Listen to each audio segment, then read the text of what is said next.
everyone, Maria and Gina. With Reflect and Reset with Maria and Gina, your favorite show. Of course, it's everyone's favorite show.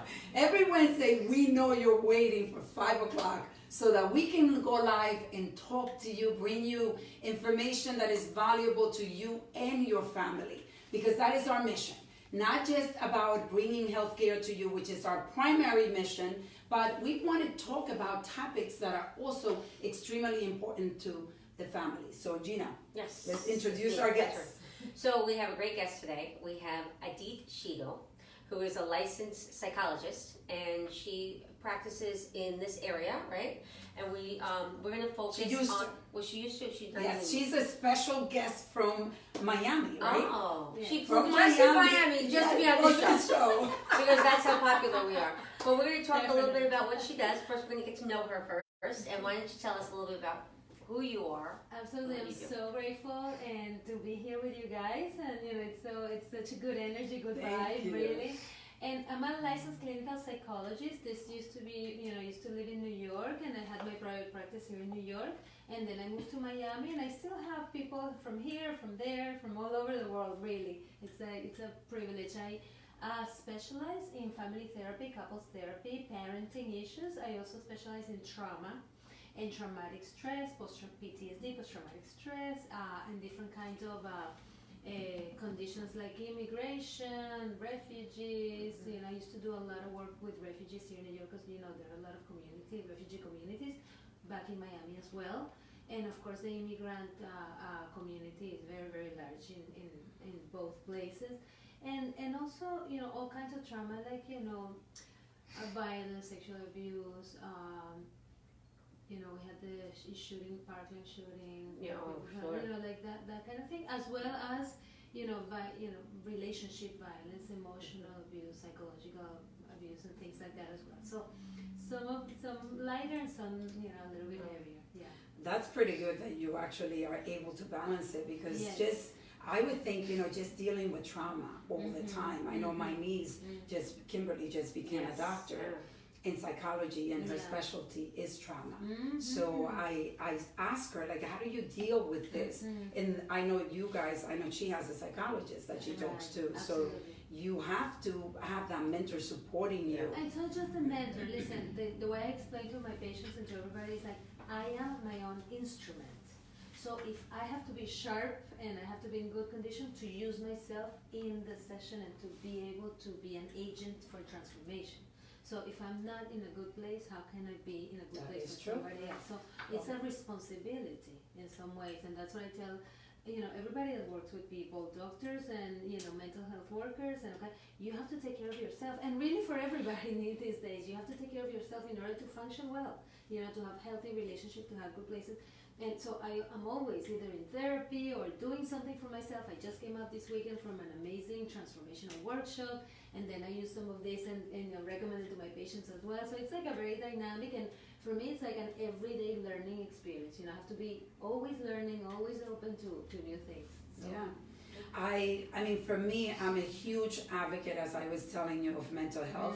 I've been blessed that at a very young age, without even resource, I decided at one point in my life that money was not going to stop me from getting help. Good. Because I was so broken that I was breaking not just myself, but my children.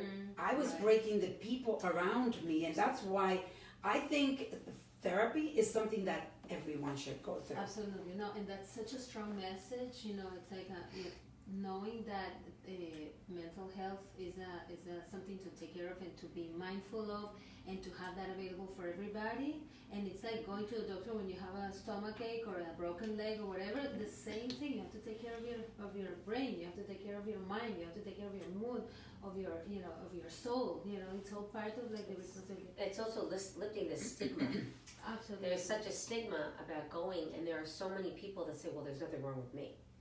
Right. I mean, it's always somebody else. Or they don't want to go because people say that it's, right, well, you're crazy. Right. People, what are you going to mental health for? You don't need that. You don't but need meanwhile, the amount of work and the amount of help that you get, because I too am a product of mental health sessions, and Good. it helped me through a lot of my relationships, Wonderful. times with my daughter when she was most difficult, and made me a better parent. That's But super important. and I had no problem going. And I had no problem saying I'm going. Yeah. Where some people have that issue. So people tell me, so people that go to your practice or people that go to therapy or to psychologists is because they're crazy. And I'm like, no, it's exactly the opposite. The opposite. People that are willing and smart and want to take care of themselves, that are open and conscious about taking care of themselves and those around them that they love, that's the ones that are go to therapy. Those are the ones that are conscious of mental health issues. I want to do better. I want to be better. You don't have to touch rock bottom or to be at the worst of your state to all of a sudden decide that you want to be in therapy. Exactly. You can be at a great place in your life and say, I want to do better. I want to give more. I want to be at this amazing place in my life. Same with parenting. As a parent, you both said something very important. It's not like what you do for your to your children. Some parents come to me and say, go fix my child. And I'm like, yes, you bring my child, but guess who needs to fix it? Yeah. And it's not really fixing, it's really like learning about yourself. The more you know about yourself, the more conscious you are, the more you examine your life, the better parent you are. I know it sounds like a contradiction. No, that you would say, not like, to us. what do I have to do? What me and my traumas have to do with my kid? Yeah. Everything. Yeah. Everything. Yeah. Every single trauma that you don't have resolved, every single issue that you haven't dealt with, every single thing that triggers you is going to be reflected in your relationship with your kids and in your relationship as a parent. Every single one of them. And the husband or wife, Absolutely, but Yeah. With husband and wife or romantic partners, it shows up all the time. But with your children, you're in command. You're in charge. You're the ones that are raising them. So what are you doing? How are you guiding yourself to be able to be the role model and the example and because people go through life and they start getting depressed, they're anxious, they feel challenged, they go into a mediocre situation and they're like okay with it. They're like, okay, I'm like conforming, they're complying. I'm like, okay, this is what it is, it's nothing better, what can I do? Yeah, I'm depressed, what can I do? Yeah, I hate my job, what can I do? Yeah, I fight with my wife all day long, what can I do? Or with my husband, what can I do? No, it's like the beginning of like recognizing, wait a minute, there must be something here that is not going well, or I don't want to get used to something bad or something that is hurting or pain and suffering. What can I do about it? That's number one. And then, beginning to open to see how can I look for help? And obviously therapy is, one of the ways in which looking for help. But it's like recognizing that you can have somebody else to come into your life, sharing what's happening with you, so you can invite somebody into your life, a therapist or sometimes a yoga teacher, sometimes doing exercises in some way, sometimes going on a retreat. I mean, there's all kinds, painting, drawing, music, and art. I mean, but doing something to take care of yourself, to your mental health. My daughter went through therapy, and she still goes to therapy, sporadically, but she still sees the same person.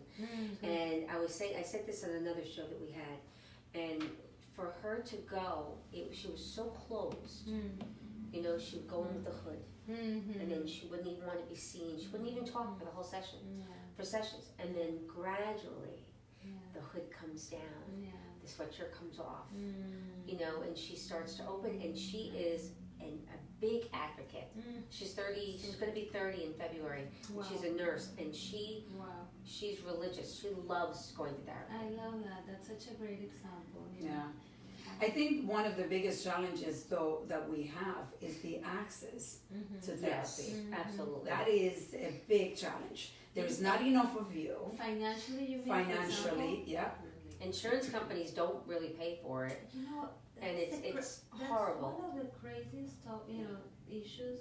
How can insurance companies don't recognize that mental health is like as equal as physical health? How can they separate one from the other? Well, because what's happening with mental health is it's an ongoing process that they will continue to have to pay for. Okay. So they don't want to do that. They want something that's going to be fixed. They pay for it, they fix it. And that's why mental health is important. But that leads into obesity. Of that course, leads it leads into it every leads into disaster I mean, everybody that has all these chronic conditions that is obese, they have a mental problem too. Listen, absolutely. I see, the people, endocrinologists and, people that do that, they always send patients to me first to see how they're doing, or along with the operation or the surgery, they have to have their therapy, because you have to do surgery in your brain. Yeah, that's right. If you want to get thin, you do surgery in your brain first, in your mind. Yeah. But, one of the things about insurance, and I hope this is okay, what I'm saying. That's okay. We talk bad about them all the time. If you're going to pay for every week for sessions, it's an insignificant amount of money. Let me tell you, people, the insurance pays $50 to a therapist, $75 to a parent, when it should be double or triple. How much is a surgery?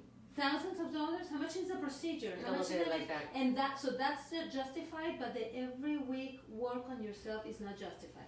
They don't look at it like that. How do you understand that? We don't. We can't. You can't even fight them. We are fighting. Well, we are fighting. We are fighting. We need people like you to bring it into the community more. But the other issue, besides not having accessibility because of financial reasons, is also because the community is not informed of what it is.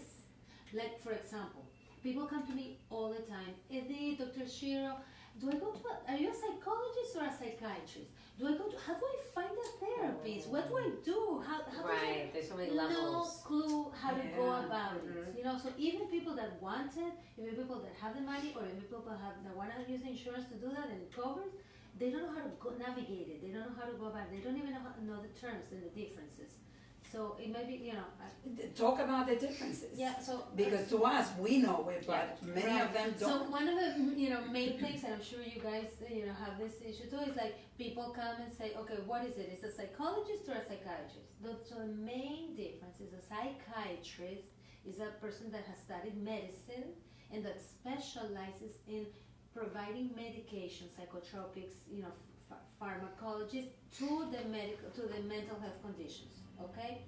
They don't do therapy. They don't necessarily do therapy. Right. If they do therapy, they go out of the way of their training to train themselves and to study into how to do therapy, but not psychiatrists, but specifically for medication.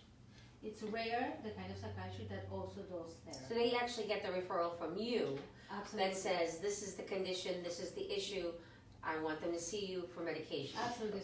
And then they monitor the levels of medication. So a psychologist is a person that specifically studies and trains into doing therapy and different kinds of approaches. It can be psychoanalytic, cognitive behavioral, counseling, family therapy, all these There's things. a lot of different specialties, and that can get confusing too. That's confusing too, but the main thing is to have a therapist, and making sure the person should look for somebody that's licensed. That's number one. Second, that they have some degree in psychology, meaning like a master's degree in social work, in counseling, in family therapy, something like that, or mental health.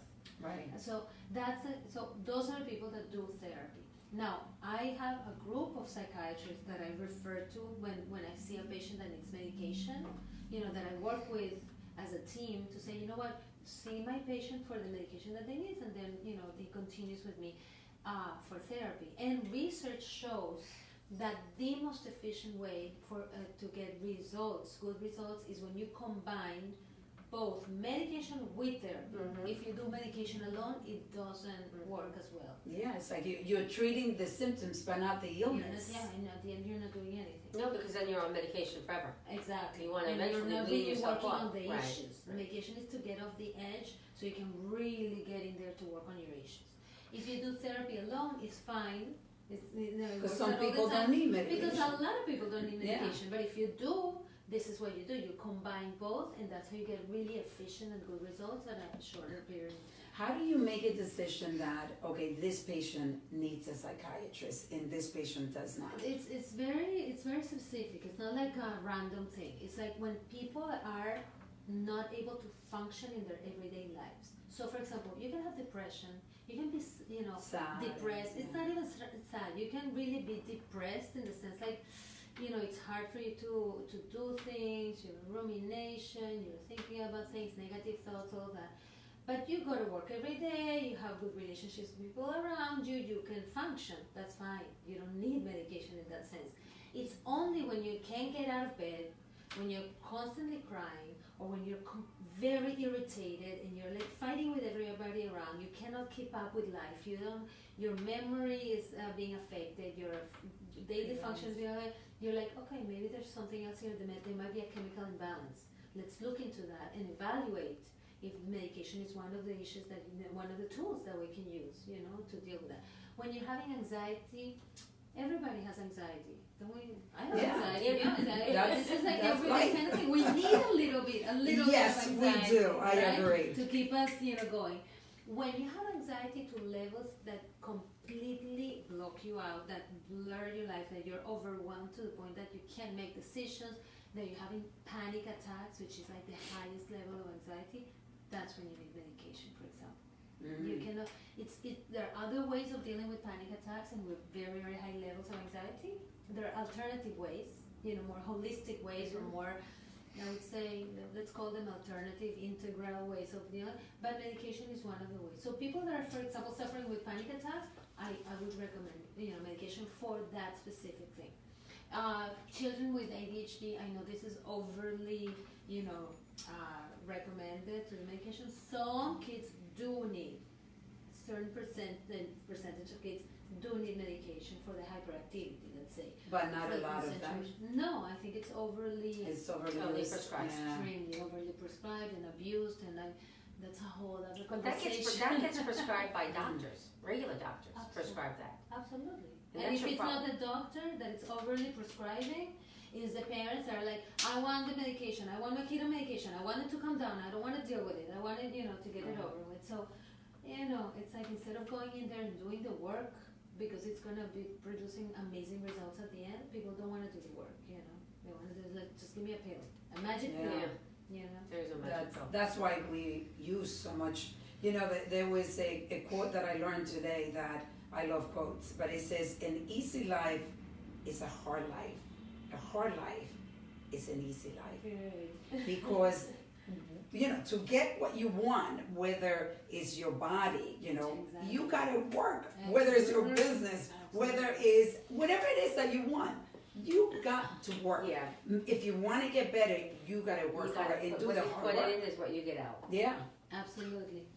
So, with children, what do you think? How young do you see them? I see them I used to see them all ages. Right now, I see them over 10. It's more. What do you think the biggest challenge is at that age that for you're seeing? For children, anxiety. We're living in an era of high levels of anxiety, like above and beyond. Partly because of social media and because this little thing that we have, which is our phones, which, by the way, I don't know if my Facebook is going on. I wish it was. I need your password. No password. There's no Okay. password. That we're constantly connected, and that doesn't allow our nervous system is constantly on alert and on the go. And children are not able to disconnect from technology in a way that would bring them down and would bring, reboot and reset, like your program, like the reset that we need to calm down, and then you can go again. So children don't do that anymore, and parents are not aware of these things either.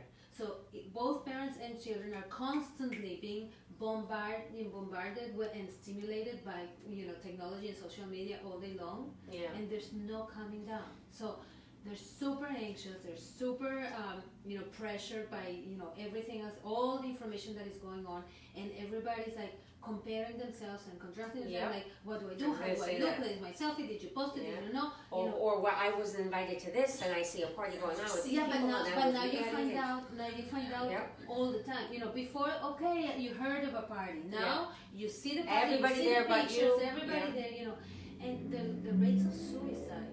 That's what's like alarming. The suicide rate in teenagers and young kids has peaked, at levels all over the world and in the United States at alarming rates. Do you think that the cause of that is a lot of bullying online? there's always been bullying. It's not that there's bullying, but there's always been bullying. But they have access to you 24 hours a day now. It's that what used to happen in our little community school, that stayed in the little community school in the 3rd grade, now guess what? The mean girl or whatever. The mean girl now of 3rd grade or 5th grade or whatever, and it stays in that grade. Guess what? Now, not only the whole school knows about it, the whole community knows about it, and wait, Miami and New York know about it. And it's 24/7. It's 24/7. They can constantly be badgering. So can you imagine the implications that this has? What can we do as parents? I love that question. Take away the phones. Natasha, no more phone. She doesn't have a phone. No, but she's 11. She has. How old is that? My daughter is 11, and we have not bought a phone. She has an iPad because I FaceTime with her, but she doesn't use it a lot. And one thing, she does her own little videos. She does her own little videos. She gets very creative. She's not really connected out there. And one thing she said to me the other day, she was bored, and I read a lot. So I read that being bored is important for the kids because it starts developing their creative brain. Yeah, but it's not really being bored. Let me rephrase that. Give it a psychology taste. And this is me, obviously. Yes, everything of I'm course. saying is coming through my own filter and my experience. But there's no such thing as being bored. That doesn't exist. There's not, we're constantly in a state of curiosity and openness and looking at what's around us. Like right now, this minute, I can look at the painting, I can look at your beautiful hair and your curls, and I can look at your beautiful dress. I can see that, I can be curious about that. Like there's no such thing as being bored. But there is a thing of like opening the space for not stimulation from the outside to constantly be there. Okay, what are we doing now? And where are we going next? And you have a plan and another plan. You don't have to have plans all day long. Mom, and what are we doing tomorrow? And what are we doing next? And are we done with this? And what's are we there yet? That kind of thing, right? It's like allowing the kids not to be bored, but to do nothing. Do nothing. Enjoy doing nothing. Just be in the moment, in the present moment, which is what we adults need to learn too, right? Like being right here, right now, with no plans and no dragging anything from the past and no anticipating the future. It's just being right here, right now, which, by the way, is like the one thing, one of the first things about trauma as well. Like I'm linking all of this, but it's really, that's the same message we as parents, how to prevent trauma, how to prevent, mental health issues. It's like being there with your kid and you as a parent being conscious of what you're bringing into the relationship with your child. First and foremost, it's not about blaming them or saying, oh, she is a troublemaker. Oh, he is challenging. Oh, my kid doesn't want to talk to me. He doesn't. Look at what you're bringing. They're learning from someplace. Look in the mirror. They're reacting to you all the time. And it's always, they are like really the teachers and the masters of our own weaknesses and our own triggers and our own little things that we haven't resolved from our childhood, believe it or not. So if we pay attention to what they say and how they react, we can start looking at ourselves. So, you have your daughter running around when she was little. And, it's kind of cold outside. And she's running, having fun and everything. Typical mother, mi amor, here's your sweater, put it on, it's cold. Who's cold? The mother or the child, right? So we are putting our own needs and our own craziness into the child. The child is having fun, is doing well, it's not cold. If you're cold, you put a sweater. Don't go after the child to put a sweater on. Wow. Right? Yeah, it's, they're mimicking us. And I love what you're saying, that really look within. Yeah. And you remember that's what I did when my daughter. Yes. I was going through some challenges, and I said, what am I doing that I'm triggering this behavior? I didn't go to her at the beginning. I did, right? I would come so frustrated. She's my sounding board for not just business but personal. And I'm like, Gina, I don't know what to do with this girl. And I said put her in the closet, but yeah. Sorry, Natasha, if you're watching this. Just kidding. But I was like, then I refocus on what is it that I am doing, or what is it that I need to do to be able to give her, to support her. And I ended up really concentrating. I'm very big into Audible books, so I went and started getting all this therapy through Audible books, because I said at this point, I've went to therapy. I hate to say this, but it's true. 6 years in my 30s, and then I went back to therapy, couples therapy, for another 6 years with my ex-husband. It was like 12 years of therapy. And the irony is, you know what? When I was having the problems with my daughter, who did I call? I went and called the therapist. And I said, I know I haven't seen you in a while, but I'm struggling with this. I went to see him twice, and we had a plan. Great. So he was able to give me a plan. Because I always say, if you don't know, then find out, get help. Get help through a book, go to therapy. I highly recommend it. So with trauma, how do you deal with trauma? I talk about that personally. I've had trauma in my life, and I needed to get therapy. Without the therapy, I know that I would not be the mother that I am today. Wouldn't be the person that you I are wouldn't today. be the person that I am today. There is no way. Nor would your So children, how do nor their you children. deal with, what is your biggest advice to somebody that is dealing with trauma? Yeah, and I'm sorry, for what you went through. I don't know the details, and I would really love to hear more about You will. it. Trauma, and there are different levels of trauma, and there are different kinds of trauma, and there are more like momentary traumas, and there are more like protracted, chronic traumas that are like last longer. There's the intensity. There's varieties, but even something that for me is a trauma, for you might not be, and for some other people might be, so it depends. The biggest thing for trauma is to begin to create a safe space around you. For the person that is traumatized, and the family that is traumatized, or the community that is traumatized, the first step is to create a space of safety, which means like all the defenses, can start to go down, all the alarms can start to go off, and to begin to say, okay, I can find a corner in this world where I can feel safe. That might have been therapy. My therapist was my safe haven. Exactly. Yeah. That is really the beginning of the whole process.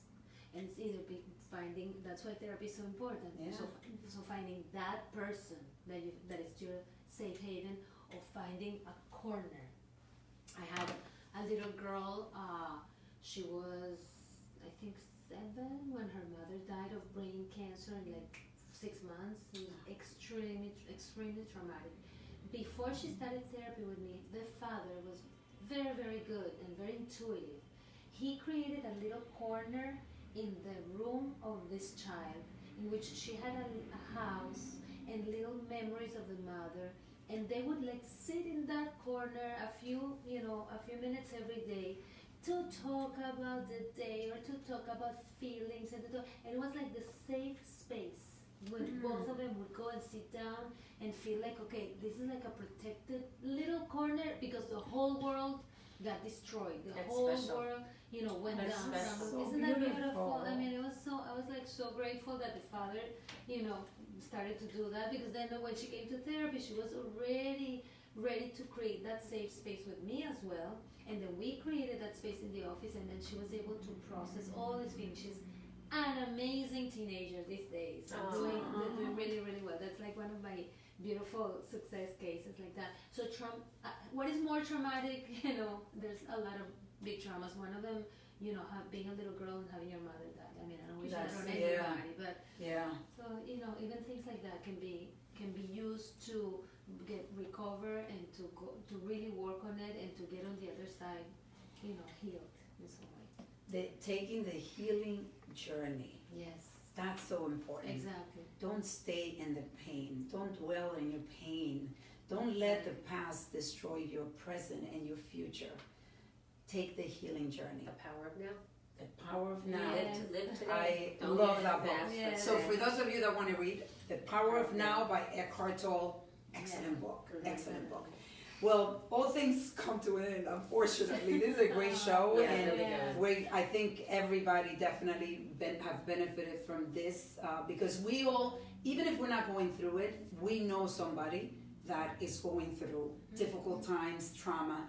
whatever it is, you know, we are here for you, and we thank you, Edith, for coming. So And Yes. happy to be here. it's been a pleasure, and I hope next time you come to New York, I'd like to have you on my Spanish show too. Absolutely. So that's the beauty of having a bilingual Absolutely. psychologist. And I'm always, I see people from all over through, The Facebook telemedicine. and You do telemedicine, telemedicine. either Facebook, Skype, and all that. So they can find me as well, and in my Instagram, which is at Dr. Edith Shiro, or We'll spell it. We'll make sure we Yeah. spell it when we or post. Facebook, Yeah. So that'll be great too. We'll make sure we to give continue Absolutely. to serve the community that that I Awesome. believe so much in that kind of work. So thank Excellent. Thank you Great so show. much. And for you, if you like the show, please like us. Like and us. remember that we need you to follow us on Mhm. Formé, ForméMedicalCenter.com. Facebook. Formé is also Oh. Facebook. Oh, Facebook. All of us. Facebook, All of us. Instagram, and Gina and Maria. Because we love you. Take care. We'll see you next See you week. next week. Bye bye.